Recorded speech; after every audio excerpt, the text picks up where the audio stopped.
सभी हमारे आदरणीय बुजुर्ग किसान भाई, नौजवान साथियों, पत्रकार बंधुओं, मैं सबसे पहले आप सबका बहुत बहुत धन्यवाद और आभार प्रकट करना चाहता हूं।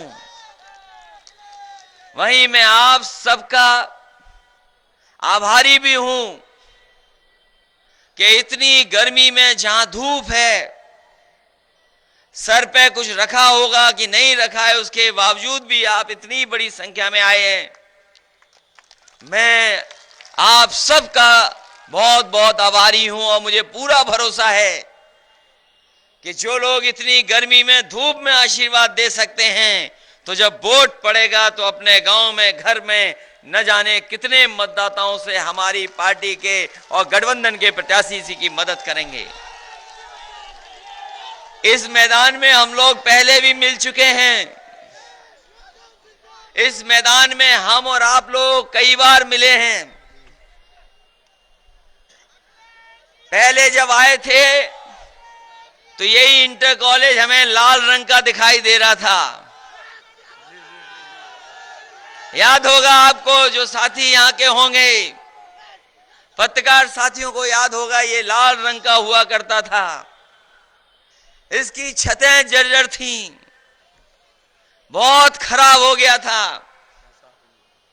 और समाजवादियों ने की नजर पड़ी, इसको भी ठीक कर दिया। कम से कम शुरुआत हो गई कि जहां पर पढ़ाई होती है वो इंतजाम किया है समाजवादियों ने।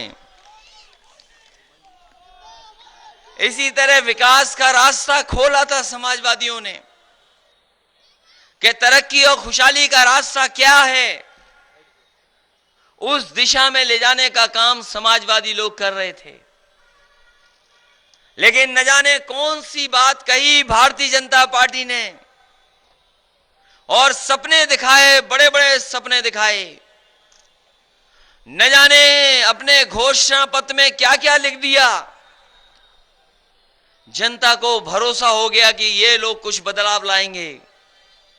अब 2019 आ गई। हम उनसे जानना चाहते हैं कि जो अच्छे दिन आने वाले और अच्छे दिन वाला जो घोषणा पत्र था वो कहां है, कोई हमें बताए। अच्छे दिन वाला घोषणा पत्र भारतीय जनता पार्टी का कहां है? अब अच्छे दिन पता ही नहीं कहां पर हैं। भारतीय जनता पार्टी तो नहीं ला पाई।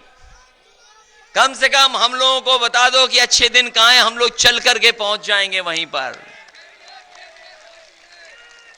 अच्छे दिन आएंगे जब यहां से गठबंधन का प्रत्याशी जीत करके लोकसभा में खड़ा होगा, तब अच्छे दिन आएंगे।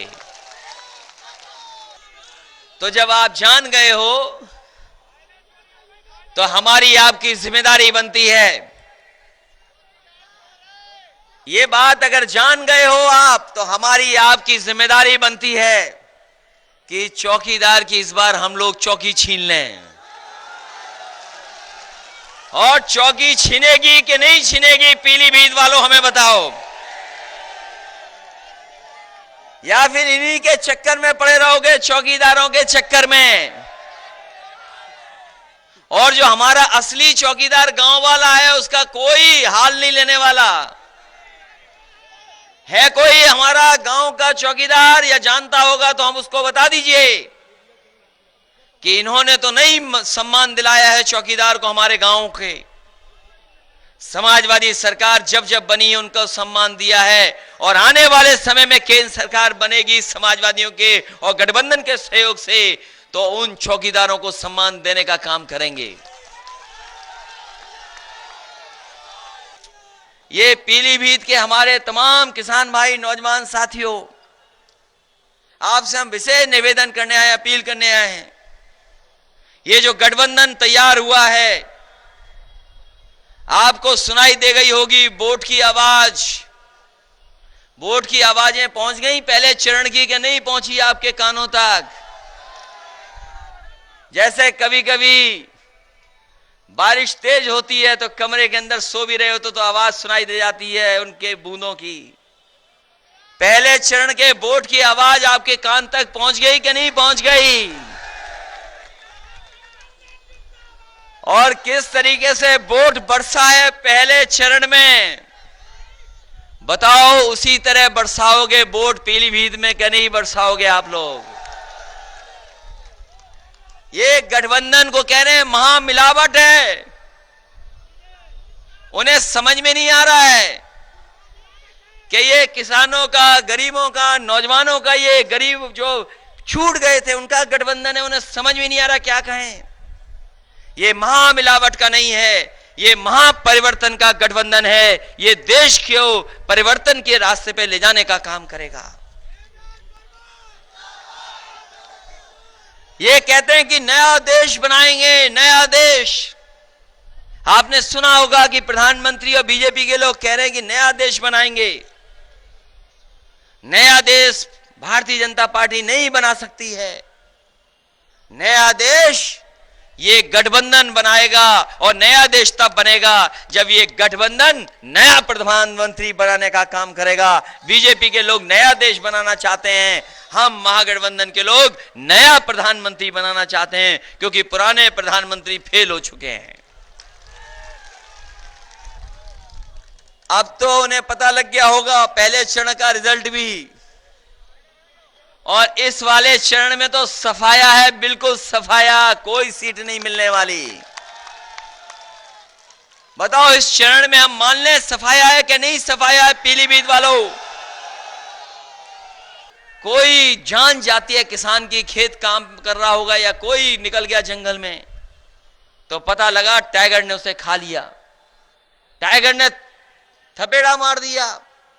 सबसे ज्यादा जान अगर गरीब की कहीं जा रही है तो यही इलाका है पीलीभीत और लखीमपुर, जहां पर टाइगर आकर के जान ले लेता है। मदद करने का काम अगर किसी ने शुरू किया था उस समय भी तो समाजवादियों ने। और सुरक्षित रहे आम लोग, सुरक्षित रहे आम लोग। बताओ ये सरकार टाइगर को नहीं रोक पा रही और 56 इंच का सीना लिए घूम रहे हैं। टाइगर को सुरक्षित नहीं कर पा रहे, जंगल को सुरक्षित। हमने तो इटावा में लाइन सफारी बना दी, जहां पर लाइन ले आए, कभी डकैत हुआ करते थे, अब वहां पर शेर हैं, और शेर के साथ साथ शेर के बच्चे भी पैदा कर दिए। ये समाजवादियों ने अपनी सरकार में करके दिखा दिया। और ऐसी बाउंड्री बनाई है कि शेर बाहर नहीं जा सकता।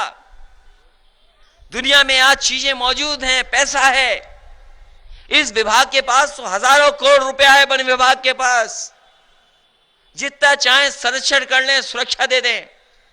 हमारे पीलीभीत के लोग भी जानते होंगे कि जंगल विभाग पे सबसे ज्यादा पैसा है, और जंगल विभाग के अधिकारियों से पूछना, जंगल के लिए सबसे ज्यादा काम किसी ने किया था तो समाजवादी लोगों ने और समाजवादी सरकार ने काम करके दिखाया था। जहां जंगल को बचाया और हमारे आम लोग भी सुरक्षित रहें, और अगर घटना हो जाए तो मदद करने का काम भी समाजवादी सरकार में हो रहा था उनकी गरीबों की। जो समाजवादी सरकार में लैपटॉप बटे होंगे वो अभी भी चल रहे होंगे। बताओ चल रहे कि नहीं चल रहे? जिस मोहल्ले, जिस गांव में पहुंचा होगा अभी भी चल रहा होगा। और जब बटन दबाते होंगे ऑन करने के लिए, नौजवान जानते होंगे, तो नेताजी की और हमारी तस्वीर ही देखते होंगे आप। हम तो बाबा जी से कहते हैं कि भाई हमारी तस्वीर खराब लग रही थी, अपनी तस्वीर लगवा लेते, आप भी तो अच्छे दिखते हो। इसलिए कम से कम मदद तो करते लोगों की। गरीब महिलाओं को हम समाजवादी पेंशन देने लगे थे, बिना भेदभाव के आबादी के हिसाब से दे रहे थे। जो जितनी आबादी का है उस हिसाब से दे रहे थे पेंशन, लेकिन वो पेंशन भी रोक ली। इसलिए हम गरीब माताओं बहनों से कहना चाहते हैं, हमने अपने घोषणा पत्र में लिखा था कि समाजवादी लोग आएंगे तो उनको दुगनी कर दी जाएगी पेंशन। अब हम कहना चाहते हैं, दिल्ली में जा रहे हैं, कांग्रेस तो 6000 का सपना दिखा रही है, हम लोगों ने तो 500 करके दिखाया था। चाहे वो विकलांग हो, चाहे विधवा पेंशन हो, सबको 3000 रुपए से ज्यादा देने का काम समाजवादी लोग करेंगे। जिस तरीके से समाजवादी पेंशन देते थे, अपनी माताओं बहनों का सम्मान देने का काम करेंगे। इसलिए विकास के रास्ते पे चलिए। ये नफरत की तरफ ले जा रहे हैं।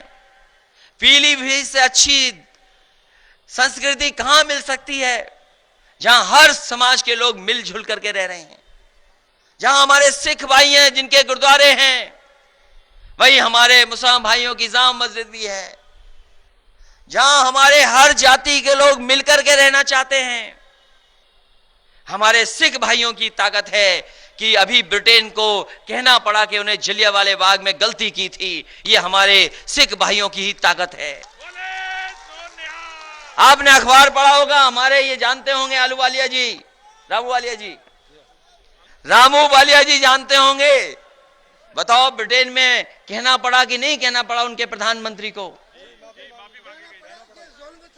हाँ, उन्होंने मांगना पड़ा। वो इसलिए उन्होंने गलती मानी क्योंकि सिख समाज के लोग मेहनत कर करके न केवल भारत में बल्कि दुनिया में पहुंच गए हैं, और जहां भी हैं वो सम्मान का जीवन जी रहे हैं और संघर्ष कर करके उस समाज के साथ बराबर से खड़े हो गए हैं।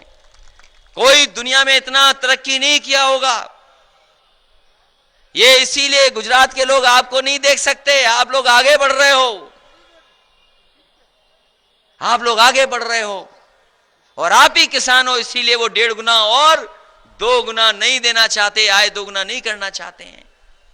इसलिए हम आपसे विशेष निवेदन करने आए हैं पीलीभीत के लोगों। कहां अदला बदली के चक्कर में पड़ रहे हैं लोग, जनता सब समझती है। कोई यहां रिजेक्ट था, कोई वहां रिजेक्ट था, यही तो बात थी। बताओ, अगर आपने नहीं पीलीभीत के लोगों ने पसंद किया तो नहीं बुला लो, उन्हें ही बुला लो, उन्हें ही लड़ने दो यहां पर। इसका मतलब पीलीभीत की जनता को नया पसंद है, कोई नई पार्टी पसंद है, तभी नया प्रधानमंत्री बनेगा जब नया लोकसभा में पहुंच के जाएगा महागठबंधन का। इसीलिए हमने कहा कि इसीलिए मैंने कहा आपसे कि नया कोई जीतेगा तभी नया भारत बनेगा, तभी नया प्रधानमंत्री बनेगा। और महागठबंधन के बाद तो उनको समझ में नहीं आ रहा है। ये वही लोग हैं जो कहते थे गन्ना क्यों पैदा कर दिया आपने, गन्ना क्यों बो रहे हो आप। क्या यही बात तो कही गई थी? बताओ बताओ, जो कीमत नहीं दे पा रहे वो कह रहे कि गन्ना कैसे बो, क्यों गन्ना बो रहे हो आप। और इन्हीं से सीख करके हमारे बाबा मुख्यमंत्री जी भी कह रहे थे कि ज्यादा गन्ना बोगे तो ज्यादा शुगर हो जाएगी।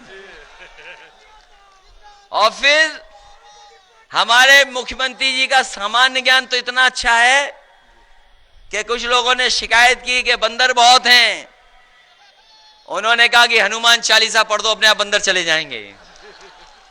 बताओ, यही कहा था कि नहीं कहा था? और ये लोग जो जातियां बता रहे थे भगवानों की, इस बार भगवान भी इनसे नाराज है, इनको सबक सिखाने जा रहा है भगवान भी इस बार इनको। कितना धोखा दोगे आप, धोखा पे धोखा दे रहे हो। इसलिए राजनीति में ये परिवर्तन के मौके बार बार नहीं मिलते हैं। कब मिलेगा परिवर्तन का मौका? यही मौका है। और इस बार चूक गए तो 5 साल बाद मौका मिलेगा आपको। 5 साल बाद, 5 साल का हिसाब किताब मांगे इनसे कि क्या है तुम्हारा हिसाब किताब। कोई हिसाब किताब नहीं दे रहे हैं और हमें आपको उलझा रहे हैं, कभी पाकिस्तान को लेकर के, कभी कोई मामला लेकर के। जिस तरीके से अंग्रेजों ने बांटा था हमें और आपको और कई 100 वर्ष राज करते रहे, ये भारतीय जनता पार्टी के लोग भी हमें धर्म और जात में बांट करके राज करना चाहते हैं। इसीलिए ये सामाजिक न्याय का गठबंधन है, गरीबों का है, किसानों का है और ये विचारों का संगम है। यही देश में परिवर्तन लाएगा और संविधान को बचाएगा और संविधान से मिले हुए हमें अधिकारों को और हक को दिलाने का काम करेगा। बताओ, हम यहां के रहने वाले लोग हमें दूसरी नजर से देखते हैं। सबने मिलकर के आजादी दिलाई और भारतीय जनता पार्टी की नजर में भेदभाव है। कभी धर्मों का भेदभाव, कभी जातियों का भेदभाव, ये नफरत की जो दीवार बनी है, इस चुनाव में ये नफरत की दीवार को गिराने का काम ये महागठबंधन करेगा।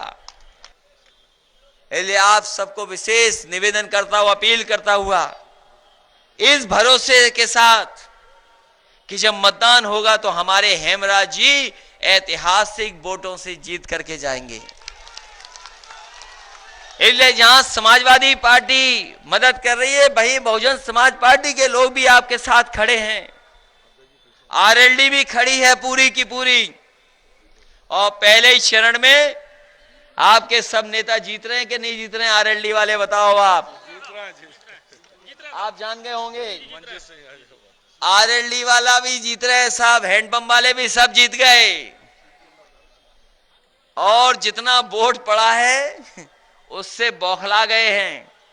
इसलिए अपने हम हेमराज जी से कहेंगे कि चुनाव के बाद असली फटीचर पता लगेगा कौन है फटीचर। अभी मत उनके चक्कर में फंसिए। वो तो चाहते ही हैं कि हम उलझ जाएं उनसे, क्योंकि उन्होंने हमारे लिए भी कुछ कहा, नेताजी के लिए भी कुछ कहा, और हम तो कहेंगे उनसे कि जिस तरीके से धोखा देने का काम कर रहे हैं आप, इसका हिसाब किताब सब जनता देगी। हम सब कुछ जनता पे छोड़ रहे हैं। अगर किसान का भला किया हो इन्होंने, नौजवान की नौकरी न चोरी की हो, व्यापारियों की चोरी न की हो, आमदनी में खाद में न चोरी की हो, शौचालय बना दिए बिना पानी के, बिजली की महंगी कर दी, और जिस तरीके से नफरत फैलाई है बीजेपी के लोगों ने। कितने दिन जेल में रहे थे ये जब नफरत फैलाई थी?